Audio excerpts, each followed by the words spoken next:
Ay, eto, pauwi na. Kalimutan pa yung jacket. Dahil alam ko susunduin ako, pero hindi ako sinundo ng driver. Ewan ko sa Kulokoy na yun kung saan nagpunta. Kaya lakad. Hindi ko na lang antayin. Gutom na rin ako, uwi na ako.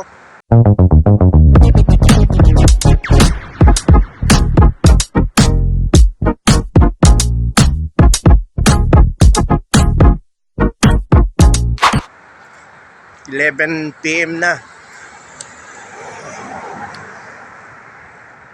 Ayan ang mga bahay dito sa malapit sa pwesto ng shop. Pero mga ano lang naman, almost 15 minutes yung lakarin mula sa shop hanggang dun sa aking accommodation. Parang luwang pa nito, malapit sa pinaka-highway. Ano to, kaya hindi pa tinatayo kasi sabi government property, baka pwedeng maring ano to, tatayo facility ng sa gobyerno. Ako, maginaw na sobra. Siguro nasa 14 na lang ang ano, temperature dito ngayon. Pero pasimula pa lang ito ng lamig dito sa Saudi. Ang pinaka malamig dito months of February. Yan. Pinaka malamig na rito. Tawid tayo. Ang lawak niya, no? Paano yan? Ito, coffee shop yan. Yan, restaurant, mga ano yan, kainan. Ito na yung pinaka-highway.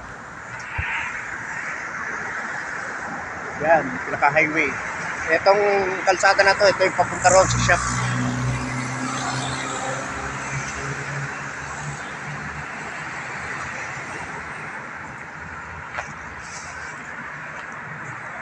Ingat sa pagtawid.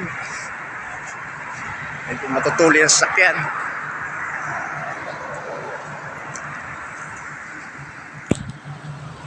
Ito yung mga restaurant na rito. Napaan niya, puro mga restaurant.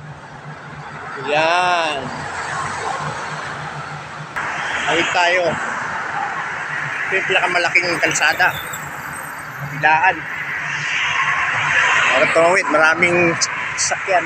Tutuli, naka-signal, naka-green pa kasi doon eh. Yan. Pwede na. Right.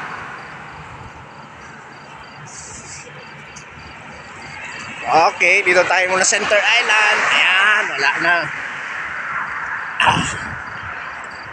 Ayan. Ito yung mga puno ng dates. Marami yan. Puno ng dates yan dito sa Saudi. Yung matutuli na sasakyan. Pero side lang dito yan. Yung wala gano. Dito banda sa left side ko, ito mga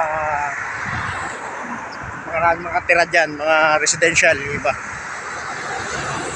Ganda ng pwesto nila, nasa harap sila mismo ng pinaka-highway. Tapos ito talagang iniwang ganyan yan para design. Kung tumambay dyan, pwede. Dito may dakes na naman, yan.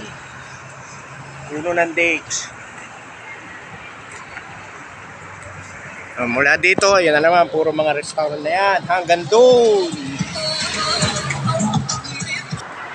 Fruit menu, may Taco Bell, may chicken, shawarma, yan. Pero mas marami dito, karamihan chicken talaga. Paborito yan nila eh. Full chicken. Ayan yan oh. Ito, bus stop to. Bus stop. Ayan, bus stop.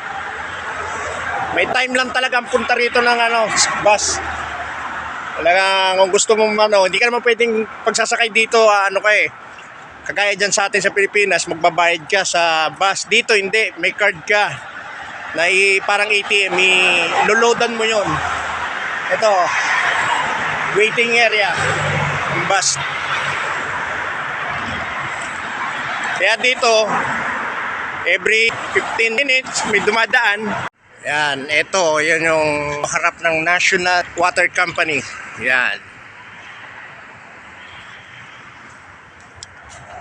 Lakad pa rin. Pero ito, dinadaanan natin, talagang puro residential na ito. Yan, puro residential na yan. Nakikita ninyo yung mga bahay dito, grabe, parang nasa ano, Forge Park. Oh, ayan, una, gate. Dito pa lang yan. Diyan, kanila yan, dyan doon. Ayun. Yan. Imagine niyo yan, parang palasyo. Bahay. Sarap ng bahay yan. Siya mga kabahayan na yan. Era. Actually, dito naman sa Katip, hindi naman nakakatakot dito. Compare doon sa Kubar noon, maraming loko. Mga karamihan, mga teenager. May nambabato. Basta may mga nagtitrip. Kaya mga kabahayan din yan. Yan. Diba? Nandun dito sa kabila. Mga bahay din yan.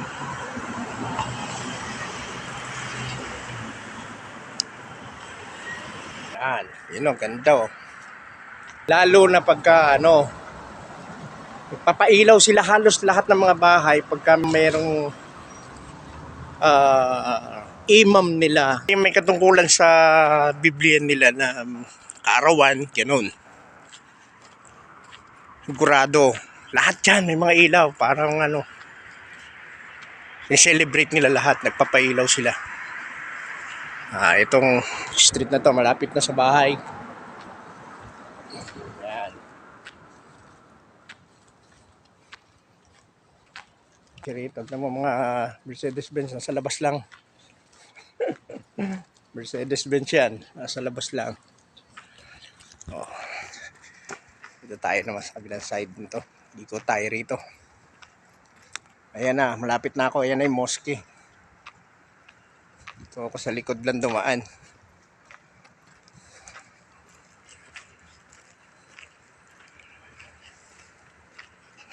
Talagang mahirap lang kasi solo.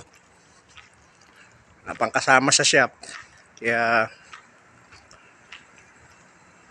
pagpasok, hanggang sa umuwi, solo lang. Kakain, solo rin lang. Matutulog, solo rin lang. Ayan ang mosque. Yan.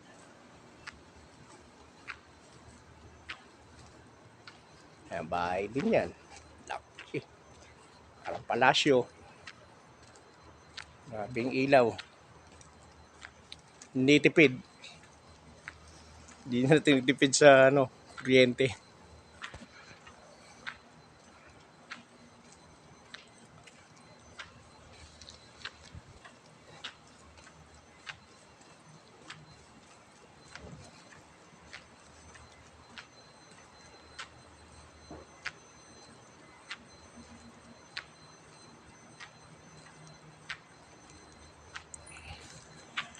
Ayan na ang mosque. Oh.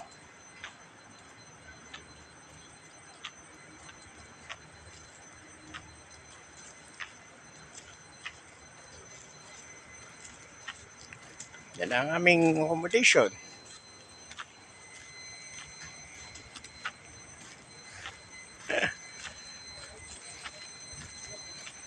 Almost 15 minutes din. Laka rin. Medyo okay naman. Kasi exercise na rin.